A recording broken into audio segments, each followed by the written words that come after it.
तो आज Israel Hamas युद्ध का 48वां दिन है और बंधकों की रिहाई पर बने सस्पेंस के बीच आज जिन खबरों पर सबकी नजर है उसमें बता दें आपको, सबसे पहली बड़ी खबर सामने आ चुकी है। नेतन्याहू ने खुफिया एजेंसी मोसाद को अब खुली छूट दे दी है और हमास नेताओं को दुनिया के किसी भी कोने से खोजकर मारने के आदेश मिले हैं। हालांकि दूसरी महत्वपूर्ण बड़ी खबर यह आई कि गाजा के बाद अब इजराइल लेबनान पर बड़े हमले की तैयारी में है और बंधकों की डील के बीच हिजबुल्लाह को डर भी है कि इजराइल उसके ऊपर बड़े हमले को अंजाम दे सकता है। हालांकि तीसरी और महत्वपूर्ण बड़ी खबर यह कि लाल सागर में इजराइल के खिलाफ यमन का विरोध अब खुलकर सामने आ चुका है। हुती विद्रोहियों ने धमकी दी है, जब तक गाजा पर बमबारी जारी रहेगी लाल सागर से आवाजाही बंद कर देगा।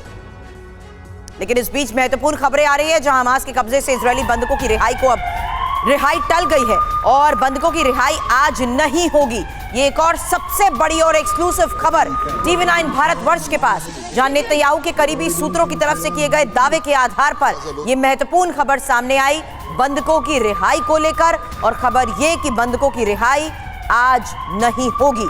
इजरायली राष्ट्रीय सुरक्षा परिषद के अध्यक्ष तजाची हानेगबी ने इसको लेकर दावा किया है। बंधकों की रिहाई अब कल होने की उम्मीद है। हालांकि हमास की ओर से डिटेल नहीं मिलने से देरी की वजह भी मानी जा रही है, यानी जो वजह बताई जा रही है कि बंधकों की रिहाई आज नहीं होगी, उसकी वजह है हमास की ओर से डिटेल ना मिलना। तो बंधकों की रिहाई का पूरा प्लान तैयार था, युद्ध विराम का समय भी तय हो चुका था। बाकायदा इजरायली पीएम मीडिया के सामने आया और समझौते के बारे में देश को बताया भी, लेकिन अचानक से ऐसा क्या हो गया कि रिहाई समझौते को झटका लग गया। आइए आपको तफसील के साथ पूरी खबर बतलाते हैं कि हुआ क्या। सुरक्षा परिषद के अध्यक्ष हानेगबी का बयान सामने आया है, शुक्रवार तक बंधकों की रिहाई नहीं होगी। आज सुबह 10 बजे से होनी थी ये रिहाई की बातचीत आगे लगातार बढ़ रही है। समझौते के तहत ही बंधकों की रिहाई होगी। रिहाई में देरी के मायने क्या हैं, यह आप समझिए।